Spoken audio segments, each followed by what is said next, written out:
Good morning.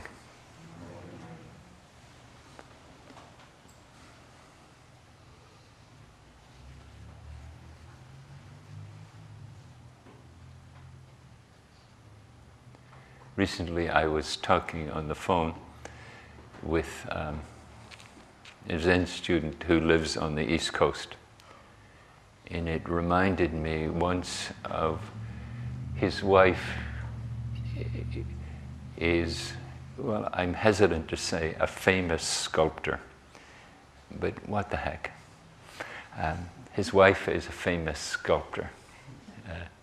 Actually, she's gone they live quite close to New York. They live in the Boston area.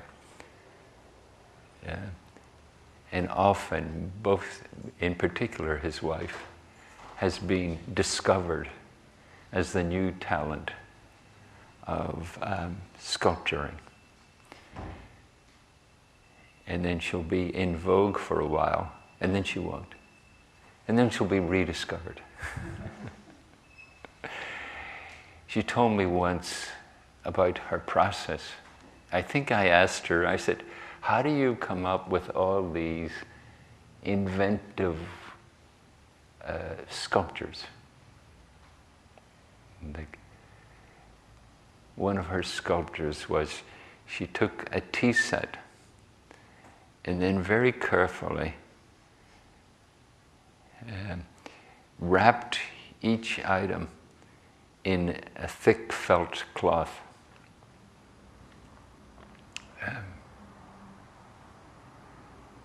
And somehow that became a marvelous piece of sculpture. But here's her process. She has an art studio, and it's painted white.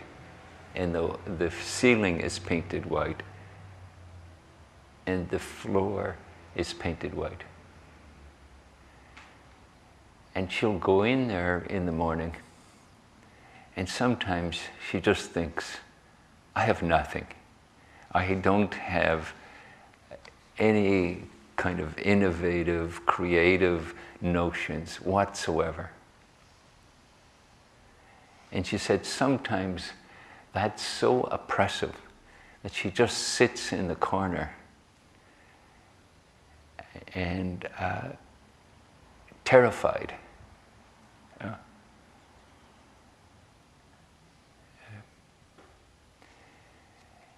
And then she'll do that for a while, maybe days. And then she'll think, like she gave me an example. She had an old atlas that she'd picked up in a sale. And she said, well, I might as well, while I'm here, I might as well look at this atlas. And then she became intrigued with the maps. And then she started to painstakingly cut out certain countries with the notion about positive space and negative space. And then her enthusiasm will start to grow. And then she'll work for like 10 or 12 hours without stopping for a moment, just to go to the bathroom and get a drink of water.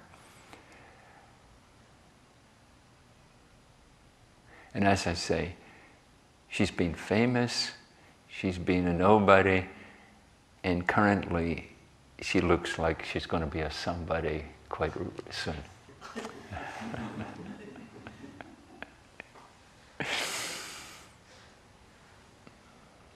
And I was thinking,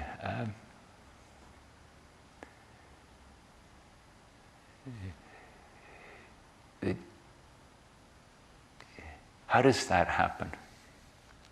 How does someone's creative spirit, their sense of ingenuity, one of the things Janice is famous for is she comes up with projects that seemingly no one's ever thought of before.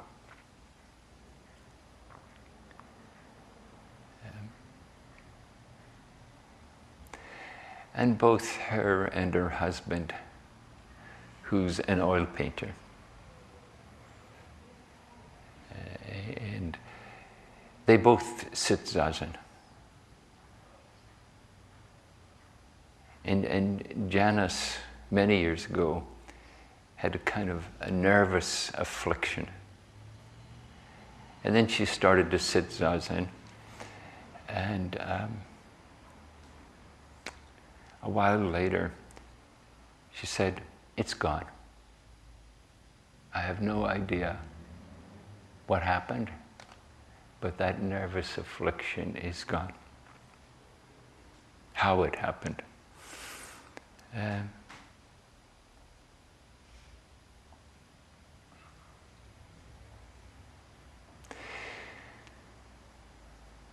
Maybe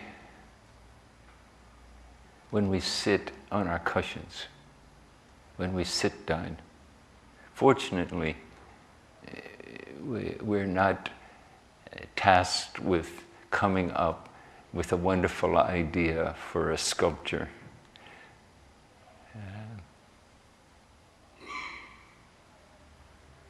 I once heard of a Rinzai teacher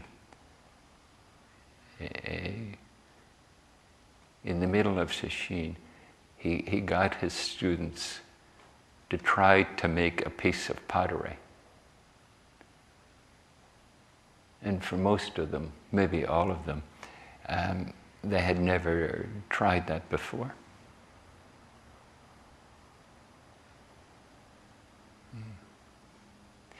Can we go to our cushion and sit and remind ourselves, this is a new frontier for my being, you know?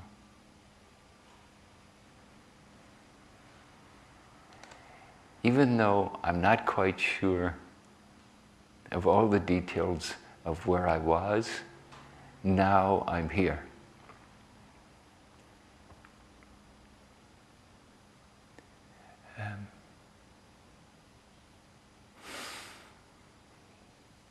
And often, I think, we have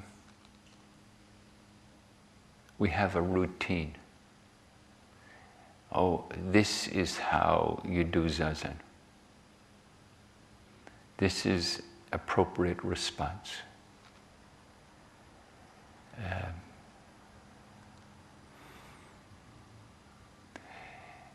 And then we fill in the empty space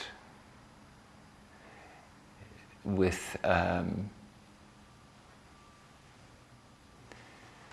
maybe we could even say the busyness of doing zazen. Yeah.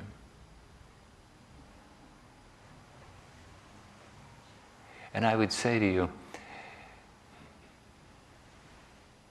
maybe being zazen, being a person we've never been before,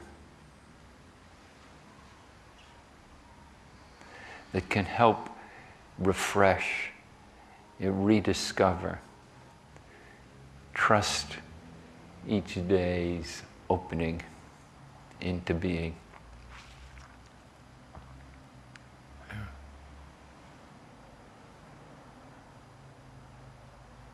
Now, all that as an intro to this koan.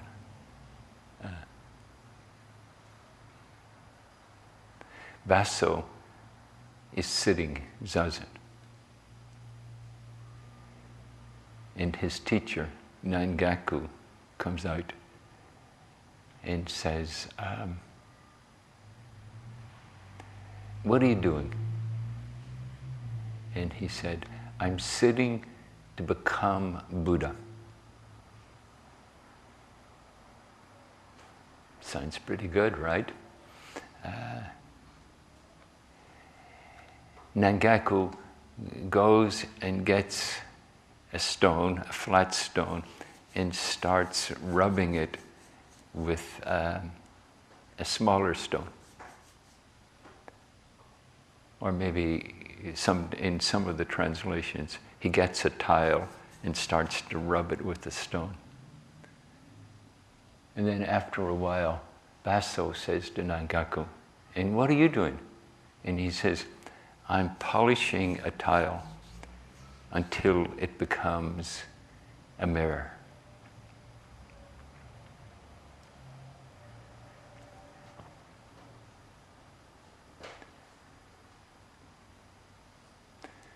That's the koan. You know? What kind of effort or non-effort do we make in Zazen?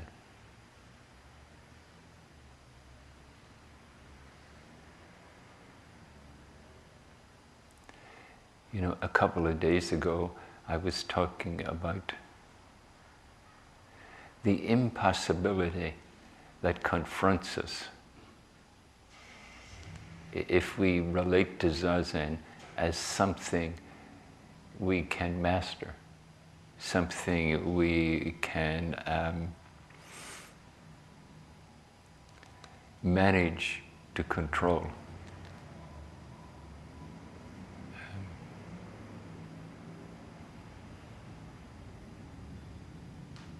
And I quoted, I'll just quote from Wallace Stevens. And he ends his poem by saying, well, what he's saying is, you need to have the mind of winter to be able to appreciate what winter brings. And then, being nobody, see nothing that isn't there, nothing that isn't heard, nothing that isn't felt, and the nothing that is.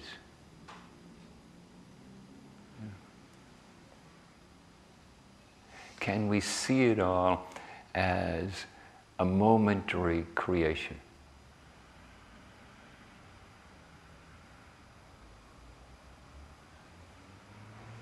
Yesterday I quoted Billy Collins, you know, driving by the graveyard where his parents were buried and conjuring up for himself a whole anecdote of how they had lived together. His father's disapproving look and his mother's reassurance.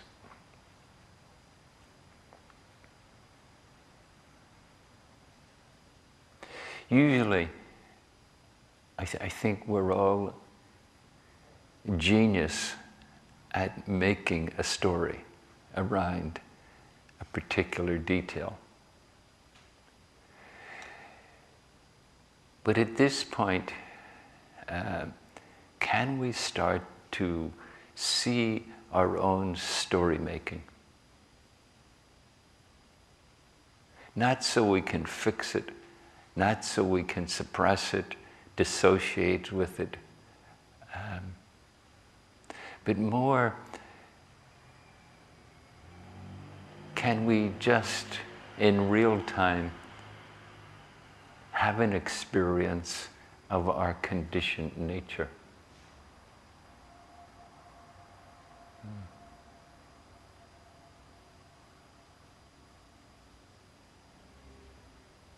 Do we need to sit in the corner, terrorized, intimidated by who we are? And is the response to that intimidation getting busy, making ourselves something presentable, something admirable, something the art critics in New York will want to write about?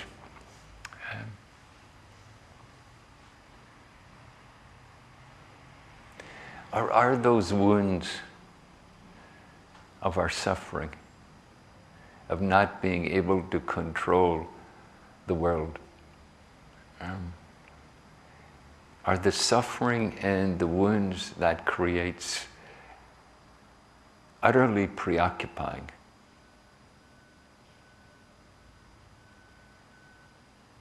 You know, Avalokiteshvara initiates the Heart Sutra by saying, while practicing prajnaparamita, while practicing neither real nor unreal,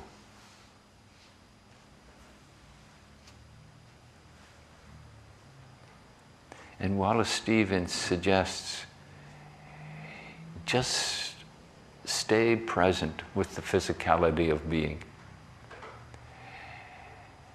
And in that presence, just attend to what arises so thoroughly that you just can see it just for itself. Maybe it makes sense to you, maybe it doesn't. Yeah.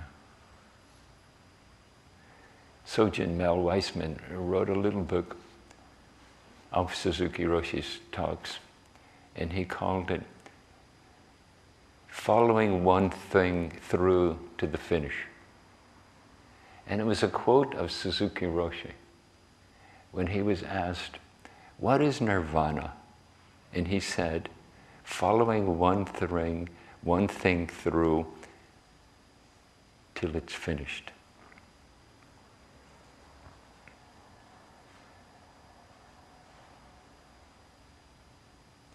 Can you be in this moment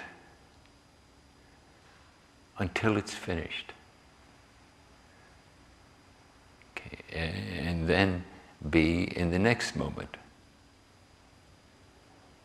There's a way in which, you know, when our mind is active, when our mind is in the middle of a story over here, and then jumps to a story over here. And so, in a way, we never get the punchline. You know? We never think, oh, well, this is just me doing this. What if Janice Redman always sat in the corner, intimidated, frozen?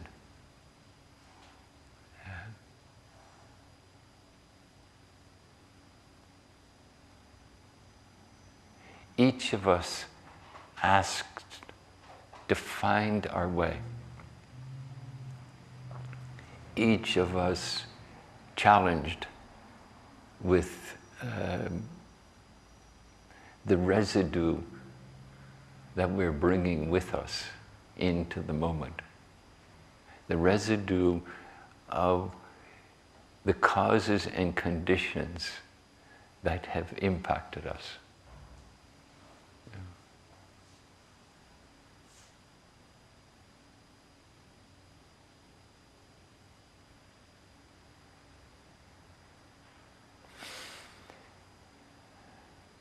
And when Dogen was writing a fascicle, Zazen Shin, about this time-honored interaction between Baso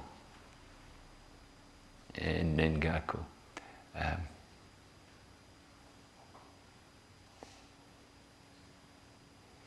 he said, well, first of all, the question came up. Nangaku asked Baso, he said, when the cart and horse won't go, do you beat the cart or do you beat the horse? Maybe the word beat is, do you bring your attention to the cart, or do you bring your attention to getting the horse to move?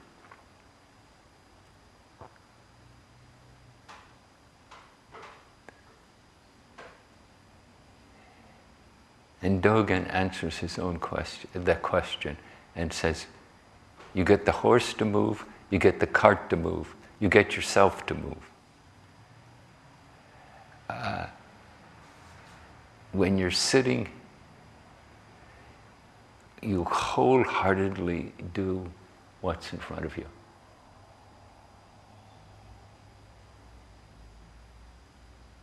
However that looks like in that moment. Yeah. In early Buddhism, there's a simple, profound teaching. Sila, Samadhi, Prajna.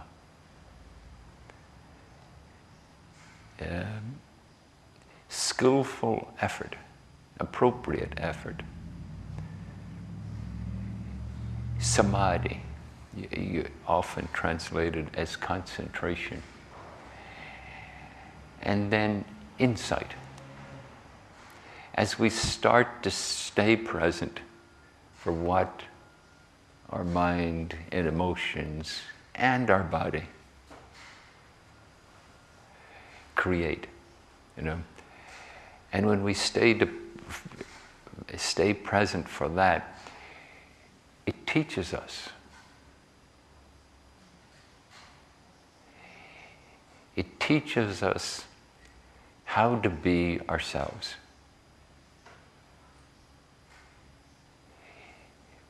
It doesn't tell us all the causal connections that brought us to be the person we are in a particular place at a particular time.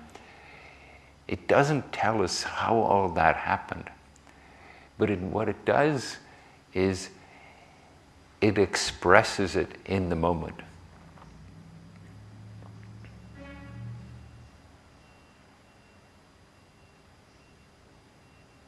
Often I think the fourth day of Sesshin,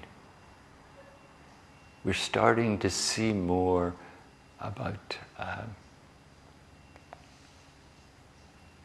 how we display, how we engage being the person we are.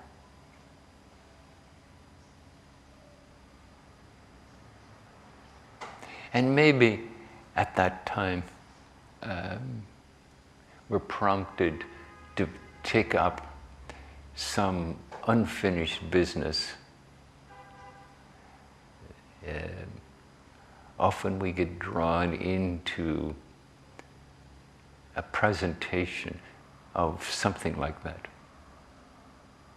And sometimes that can be a formidable challenge. We in a way, like there is a famous book called "And the Body Keeps Score." Van der Kolk.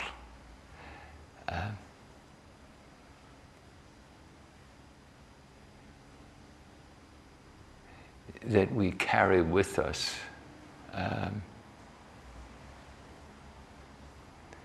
the loves and the wounds life has given us.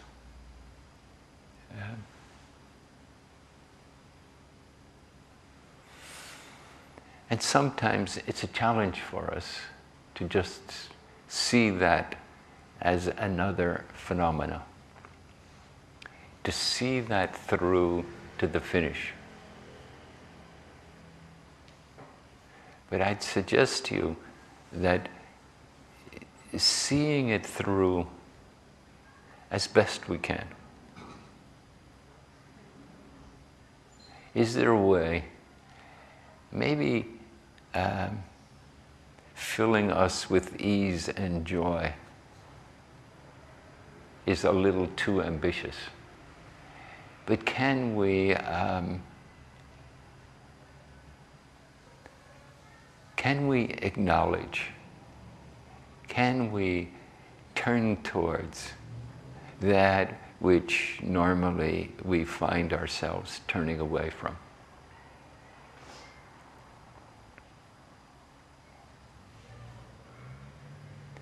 Or maybe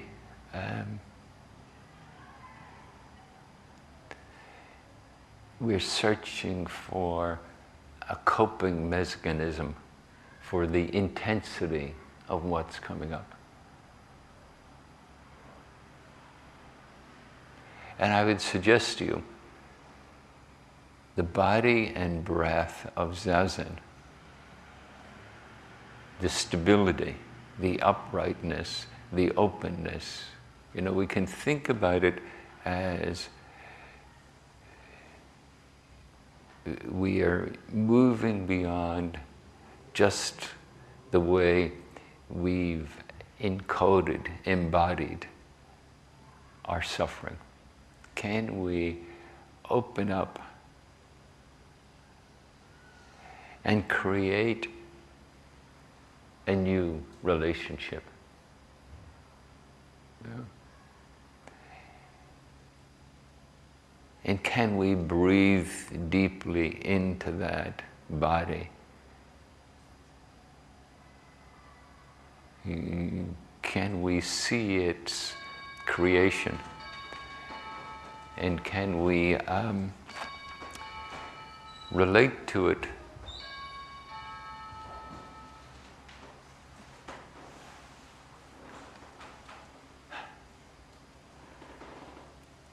FedEx lady? Or maybe it's Amazon.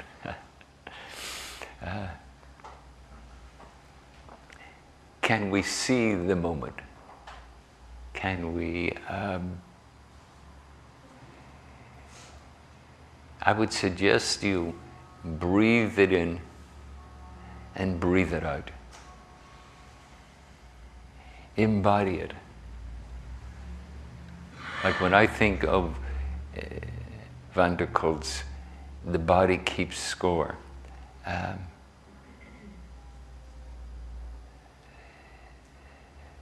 the body is more capable of keeping score, of being able to contact the difficulties we've had in our life. And with that capacity of just contacting the body.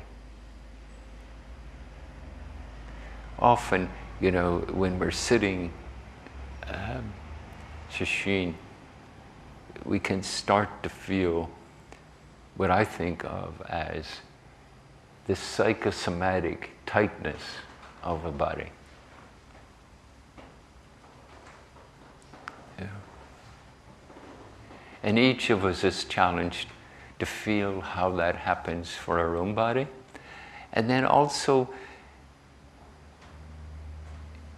can we get close enough? Can we make a connection that allows it to be what it is?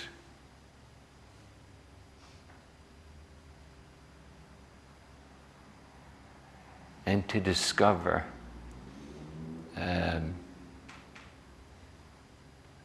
that even though it may be unpleasant, it might have a compelling story about your past. Can that just be the current moment?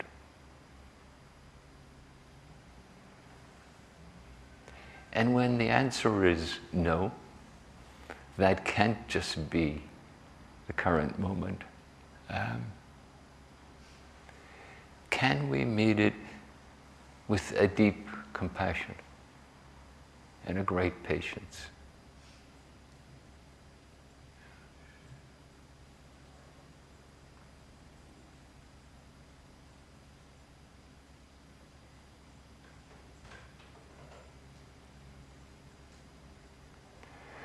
When I was studying with a particular teacher in Thailand. And he would have us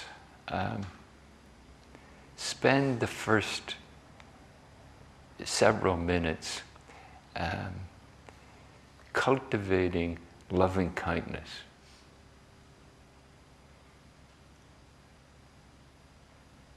He would suggest to us,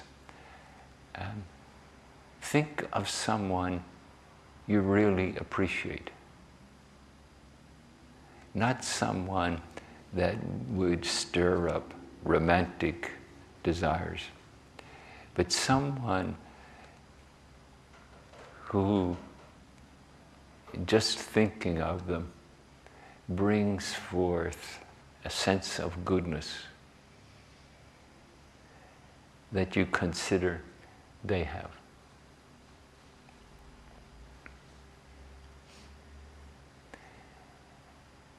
And as you think of that goodness and that person, in how much you appreciate their way of being, to take it in and give it away.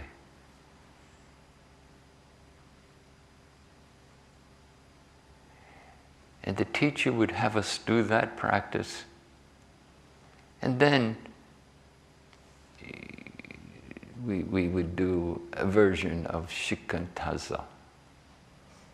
That was that teacher's teaching.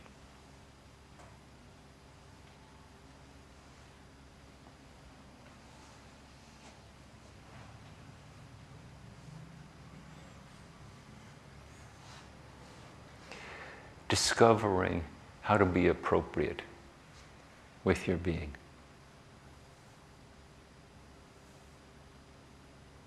Not in an effort to control even your own mind.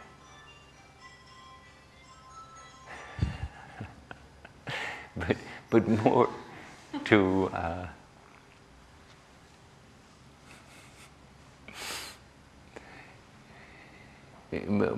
to work skillfully with your own causal conditions.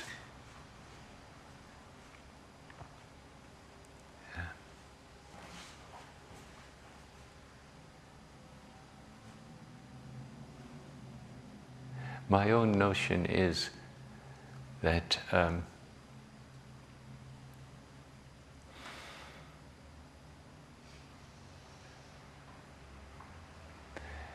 that there's something healing in awareness. Sometimes we call it forth, loving kindness and patience, generosity. And then sometimes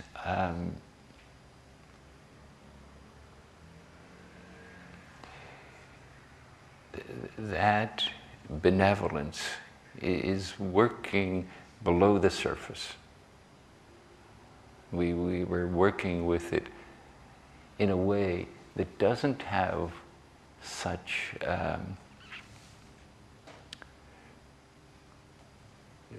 such an articulation as Ajahn Sim would recommend.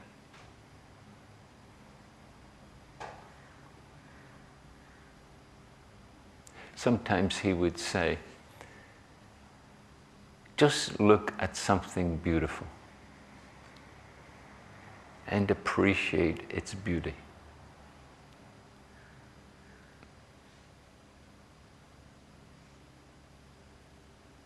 He had spent he had done his training with Ajahn Mung, who they lived in the jungle.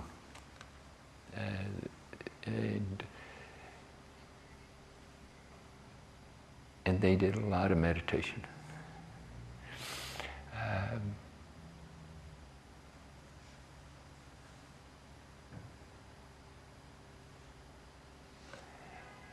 And in the process,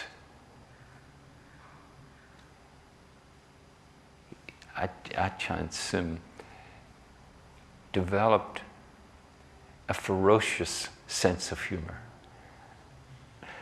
He always thought life was, the way life was unfolding, it gave him cause to be amused.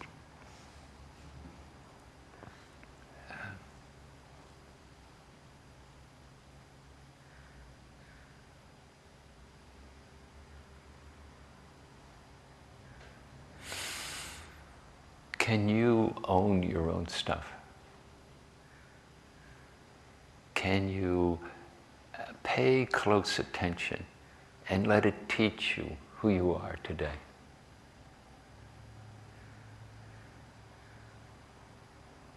Can you notice when old wounds arise?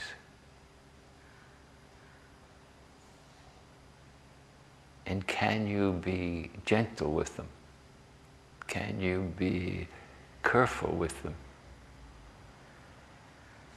As Suzuki Roshi said, following one thing through to the finish.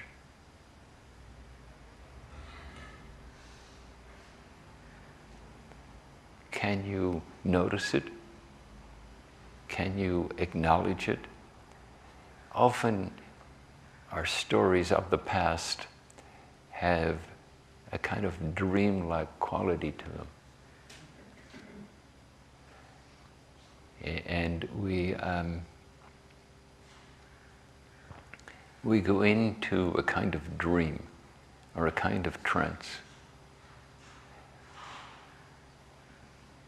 And then when we come out of it, as we often do when we're sleeping, we come out of the dream and we forget the dream.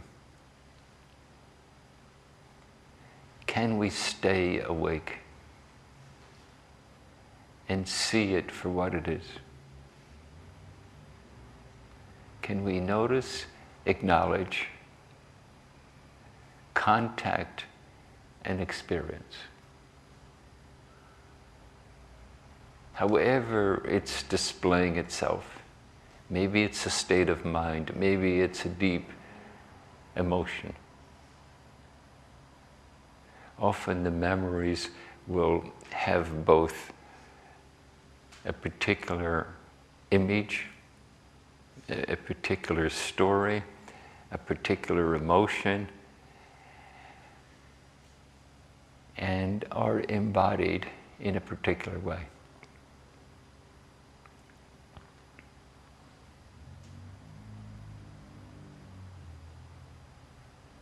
Can something in us just say, okay, this is this moment's presentation?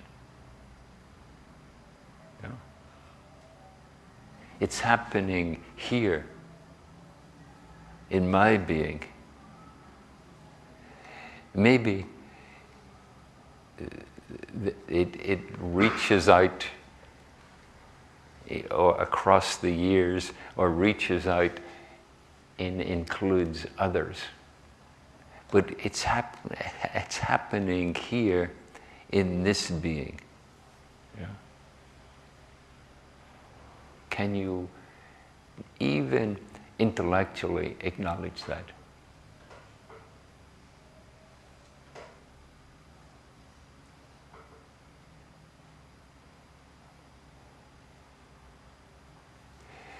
And if it's really painful, return to the body and the breath. Return to the attributes of mind that help it find the resource to accept.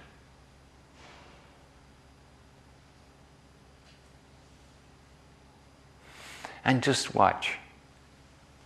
The mind can move so fast. You can move from a moment of difficulty and unpleasantness and pain, and then just be charmed by the diligence with which the server is bringing you some food.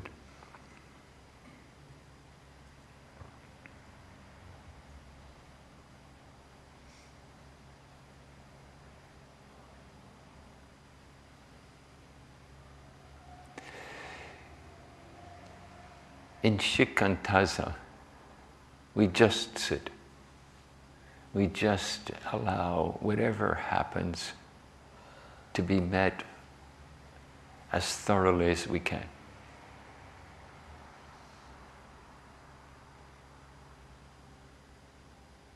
Can we renew that vow? Each time we sit, each time we chant before the parcels arrive, chant before we do oryoke.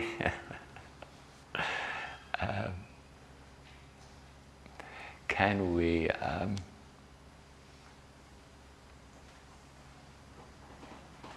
deeply remind ourselves of the nature of presence?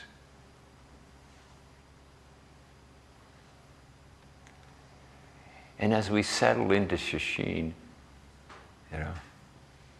the experiences we're having can register more fully. This is the territory of samadhi. And as the experiences register more fully,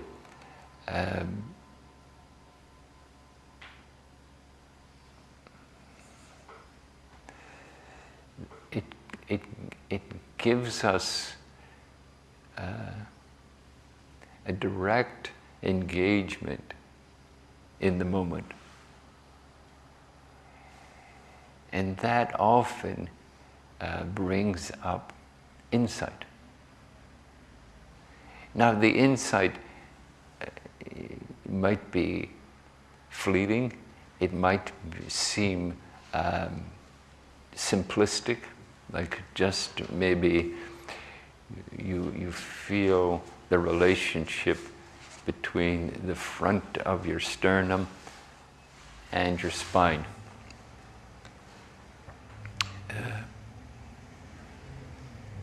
All our experiences have a teaching. Can we relate to them with that attitude?